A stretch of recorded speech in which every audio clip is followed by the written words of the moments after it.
RCR, la red que comunica y une al Perú.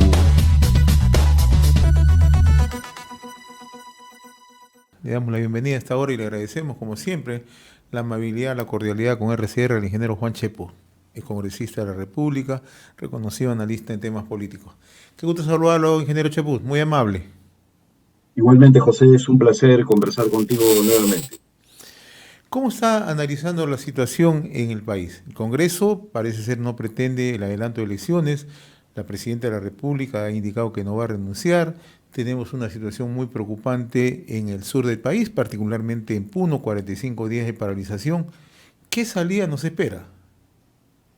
La única salida, estimado José, es el adelanto de elecciones. Lo que sucede es que la falta de experiencia política, tanto de la presidenta como de su gobierno y del propio Congreso de la República, les impide ver una realidad, que hay un país que en cerca del 88% está pidiendo adelanto de elecciones y que ellos lamentablemente no están viendo como tal, pues creen que un mes calmado como febrero, que históricamente es calmado porque los chicos están de vacaciones, porque hay huaicos, porque es verano, etcétera, etcétera, se va a convertir en la constante para los próximos meses. Pero no es así.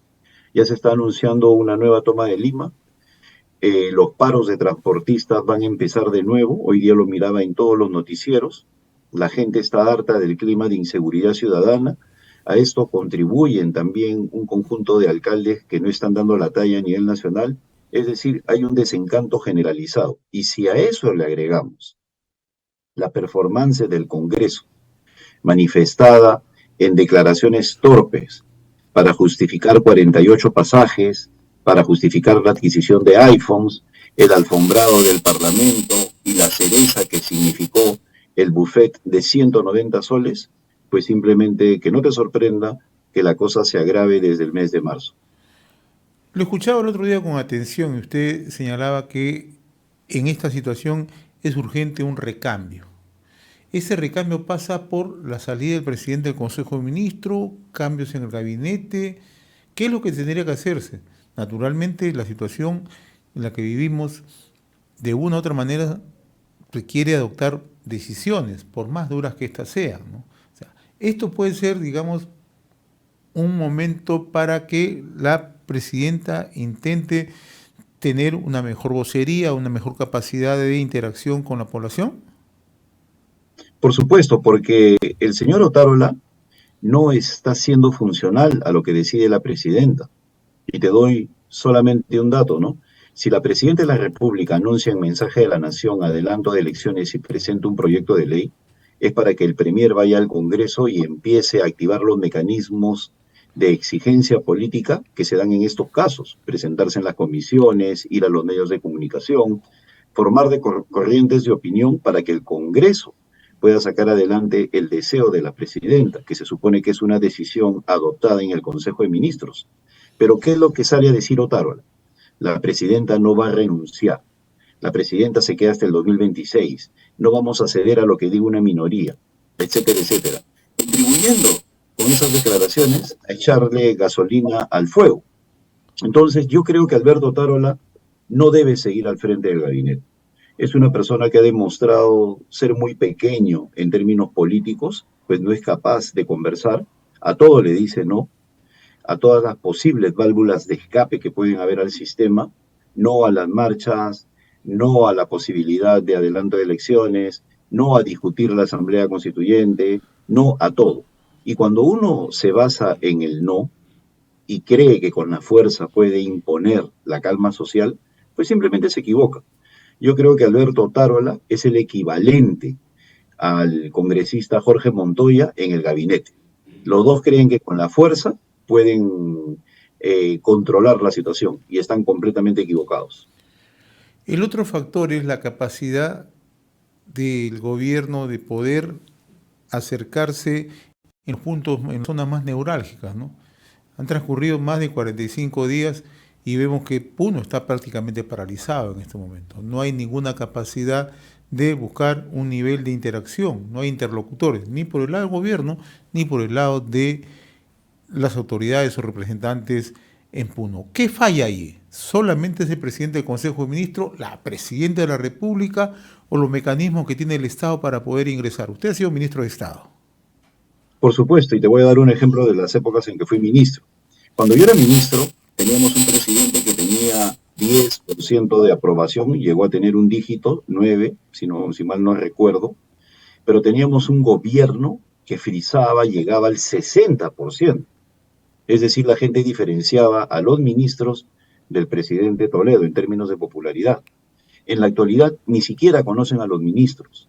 Ellos no pueden ir a Puno porque simplemente no tienen autoridad, no tienen trayectoria, no tienen peso político y la gente no los reconoce como intermediarios. Ya lo han intentado y los han ninguneado. Entonces, la señora Boluarte, si desea permanecer hasta el 2024 conduciendo la transición hacia un nuevo gobierno, tiene que reforzar este gabinete que lamentablemente no tiene componentes políticos. Todo el mundo lo ningunea. Le plantean un recurso, inclusive internacionalmente en términos geopolíticos, y ni les hacen caso. Entonces, cuando uno llega a esa situación de tener un Congreso con 6% de aprobación, un gobierno con 15% de aprobación, ni el chofer les hace caso. Así que ellos en estos momentos tienen que ser conscientes de esa falta de representatividad y deberían abocarse a un tema principal en la agenda, el adelanto de elecciones. Pero no lo quieren hacer así, no están reconociendo la realidad y con eso a lo único que nos van a llevar es a un clima de mayor inestabilidad. Allí quería llegar. ¿Qué podría pasar si el Congreso persiste en su posición, ¿no? Que ya le hemos conocido desde hace varios meses, ¿no? Acusaciones mutuas entre bancadas de izquierda, bancadas del centro, bancadas de la derecha, ellos no quieren, ellos se oponen, o a la inversa, ¿no? Lo cierto es que hasta el momento no han resuelto nada en lo que se refiere al adelanto de elecciones. ¿Qué puede pasar si el Congreso persiste en esta situación? Ahora en marzo se tiene que ver la posibilidad del adelanto, pero escuchábamos el otro día a algunos representantes políticos de indicar que no existe el respaldo de las bancadas, que simple y llanamente se está ganando tiempo. En ese escenario, ¿qué nos espera? Bueno, nos espera un clima de convulsión total y los grandes perjudicados van a ser todos los sectores económicos sin excepción.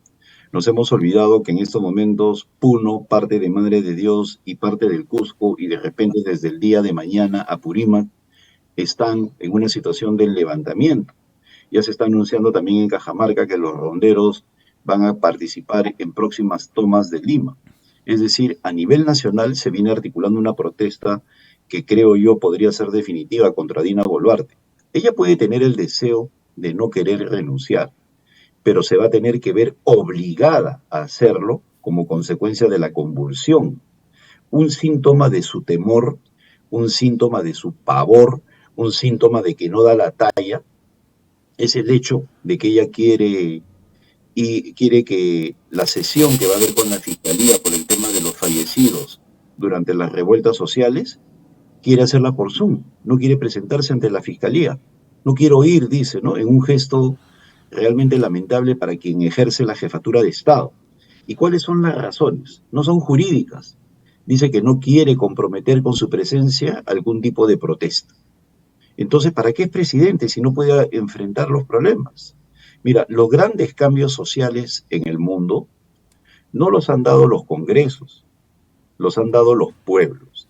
Si ha habido asamblea constituyente en Chile, a pesar de que el presidente Piñera decía que no la iba a ver, fue porque hubo 6 meses de protestas. Si ha llegado Petro al poder, es porque Colombia fue sacudida por 3 meses de protestas.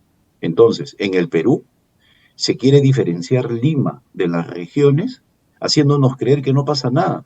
Pero un país no puede crecer pues con regiones en estado de convulsión. Lo que pasa con Puno, lo que pasa con Cusco, Madre de Dios, y que amenaza con contagiarse al norte, es una situación en la cual no se puede continuar. Y cuando los jóvenes vuelvan a la universidad, vas a tener el problema también acá en Lima. Y la señora pretende quedarse hasta el 2024, no se da cuenta de que no hay inversión privada, no se da cuenta que los sueños de la mayoría de personas están truncados y que el Perú está inmovilizado y los congresistas que no tienen legitimidad pretenden quedarse también, yo creo que deberían tener un shock de realidad para que asuman su responsabilidad de empezar a trabajar para el cambio gobierno. Ahora, un adelanto de elecciones, ingeniero Cheput, ¿lograría calmar, amainar la situación política o se requieren tener también otros mensajes más potentes? No, yo creo que sí sería por lo menos una válvula de escape.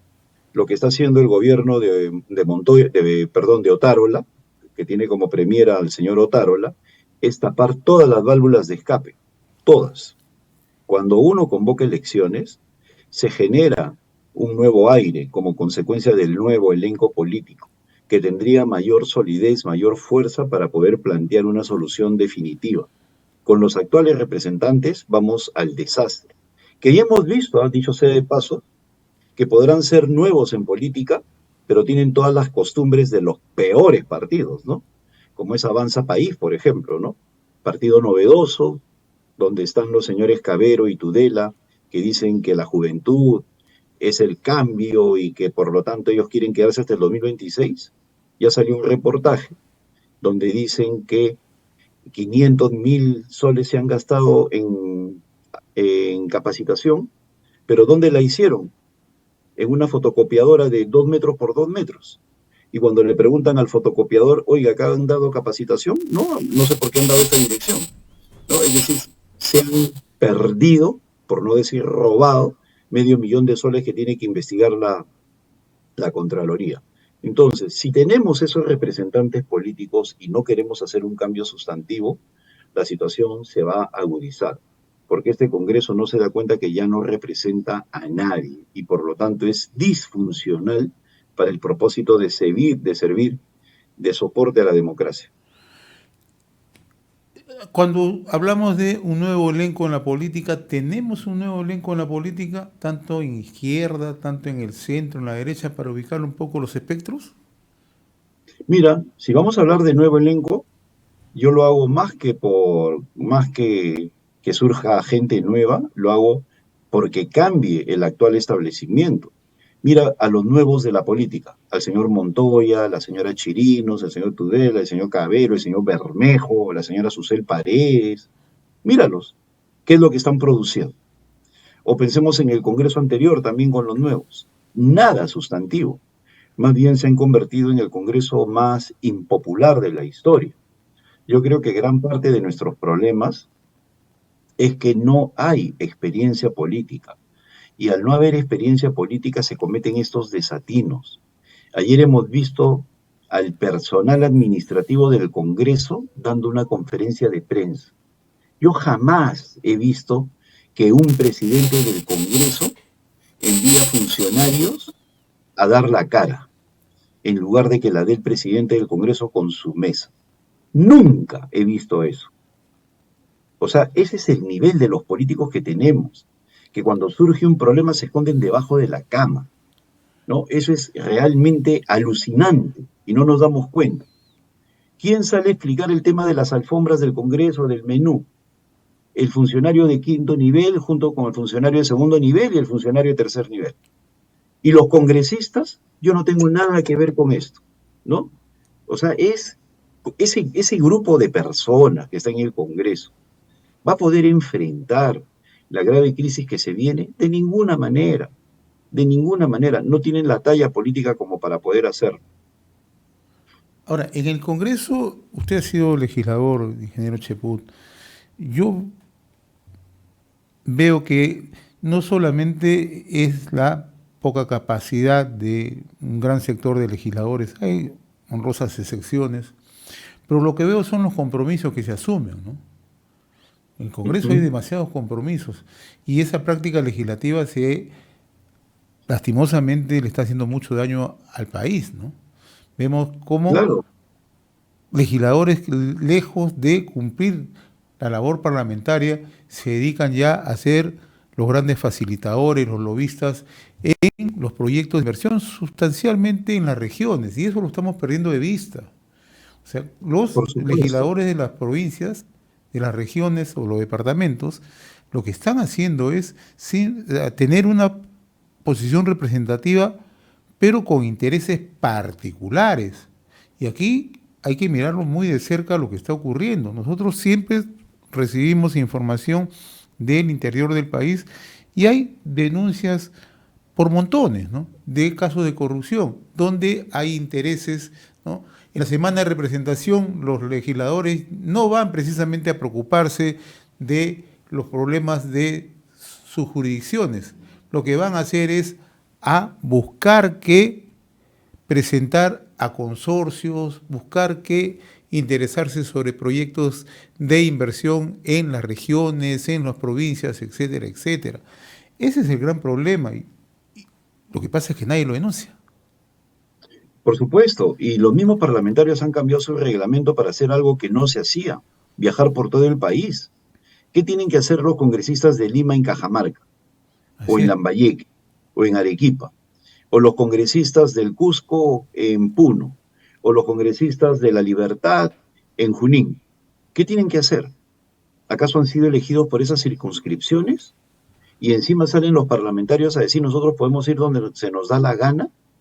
Entonces ahí está pues el germen de lo que tú estás señalando tan adecuadamente. Ellos se han convertido en representantes de intereses y entre ellos no ha habido control. Yo he visto casos en los cuales entre parlamentarios se han señalado, se han denunciado porque había mística y ética parlamentaria. Hoy en día no. Hoy en día los niños continúan en el Congreso, los topos también, y siguen surgiendo informaciones como las del día de ayer que tomaron el control de migraciones para robar, ¿no? Y el día de hoy que hay un sujeto que también robaba con los ascensos. Y todos son parlamentarios. Y el Parlamento no hace nada. Y es el llamado a convocar a junta de portavoces para pedir que estos individuos se vayan a ética y por lo menos sean suspendidos. Pero no pasa nada. O sea, es un Congreso que no fiscaliza al gobierno y no se fiscaliza a sí mismo. Y con eso obviamente aumenta pues el clima de rechazo de la ciudadanía. Y por otro lado, tanto alcaldes como gobernadores se han convertido en pedigüeños, ¿no? Desfilan por Palacio de Gobierno, hacen cola, se reúnen con los ministros, ¿no? ¿Qué están haciendo? Por eso se les ha dicho que son los nuevos niños. Un alcalde no es un pedilón, ¿eh? Un gobernador tampoco. Lo que tienen que hacer es, con un buen plan, exigir, no pedir. Y para esa exigencia tienen bancadas. Y obviamente con el respaldo de los sectores populares que necesitan que se haga algún tipo de inversión. Pero acá estamos viendo un espectáculo penoso donde todos los alcaldes tocan la puerta del Palacio de Gobierno para pedir su obrita, ¿no? Y ahí surgen los parlamentarios que quieren intermediar. Ahí sí se ofrece. Pero para dialogar por la paz, ahí no, ¿no? Entonces, todo eso aviva el clima de corrupción existente. Finalmente, en el tema de la política exterior, yo estaba leyendo sus Twitter, usted está muy preocupado por esto, por la forma como está actuando el gobierno. ¿No ha sido para usted adecuada la decisión del gobierno de retirar al embajador de Perú y México? Pero también hay que mirar por el otro lado, ¿no? La ofensiva de algunos países latinoamericanos contra el Perú. Lo que sucede es que la que tiene que responder es la presidenta, y no lo hace. Llegar al extremo de levantar el teléfono y hablar con López Obrador es muy difícil para evitar que se escale en la crisis diplomática. O sea, esta señora no sabe que existe la diplomacia presidencial, que ella llame como Toledo lo hacía con Lagos, como Alan García lo hacía con Chávez y con el mismo Piñera y con Bachelet, ¿no? Como el mismo Humala hablaba con sus pares. ¿Acaso la señora Boluarte no puede llamar a López Obrador y decirle, oye, ¿qué te pasa? ¿Qué te metes en mi país? Y llegar a un acuerdo. No tiene pues el temple, el temperamento. Entonces, ¿qué le queda? Retirar el embajador. Es decir, a la señora Boluarte le duele la cabeza y se la corta, comprometiendo en un momento clave una serie de inversiones. ¿Y cuál es la respuesta de México que ha pasado desapercibida? Ustedes retiran su embajador, nosotros no, ¿no? O sea, ninguneándola. Para nosotros no pasa nada. Ustedes retírenlo si quieren, nosotros no lo retiramos, ¿no? Y eso pasa desapercibido acá. Igualito pasó con el Congreso. El Congreso hace su cartita y declara persona no grata al presidente Petro. ¿Esa es función del Parlamento? ¿Declarar persona no grata a un personaje? ¿El Congreso acaso es responsable de la política exterior? El responsable de la política exterior, según la Constitución, es el presidente de la República. Lo que ha tenido que hacer el Congreso es llamar a la señora canciller y decirle, oiga usted, ¿por qué no le responden a Petro? ¿Por qué la presidenta no le responde a Petro? Ese es el papel, fiscalizador. Entonces, ¿qué pasó con Colombia? Recibió el papel del Congreso, soy persona no grata, dijo el presidente, y le encargó a la Cancillería, ni siquiera el Congreso de Colombia. Y la Cancillería dijo, es un gesto político, no pasa nada. ¿Sí o no? Eso dijo. Es un gesto político, ¿no? Así que no le damos importancia. Nuestras relaciones siguen iguales. O sea, ningunean al Congreso y ningunean al gobierno. Entonces, estimado José, lo que pasa es que acá en el país, los políticos sin temperamento o la gente temerosa de ir en contra de la corriente no habla, ¿no? Porque tú escribes algo en Twitter y te hacen apanado. A mí me importa un comino que me lancen una jauría tuitera. Yo tengo que decir lo que es mejor para el país. Y en materia de política exterior es un desastre, tanto el gobierno como el Congreso, porque nos están condenando a un aislamiento. ¿Todo por qué? Porque la presidenta no da la talla. La señora Boluarte, antes de candidatar como vicepresidenta, era una funcionaria de quinto nivel en la RENIEC. En la mañana le daban su sello y su papel y sellaba y tramitaba papeles. Esa era su función. Y ha llegado a ser presidenta, entonces no entiende pues lo que está pasando, no lo entiende. Y por eso es que estamos llegando a una situación así de descontrol total. Ahora, el otro factor también es lo que yo le mencionaba hace unos instantes, ingeniero Chepún, ¿no? La ofensiva de parte de los países latinoamericanos, y hay que decirlo con nombre propio, ¿no? México, Colombia, Bolivia, Honduras, Chile, ¿no? Entonces, esto es sistemático, no es una cuestión aislada, es sistemático Pero contra por eso Perú. mismo, mira, te voy a explicar dos cosas.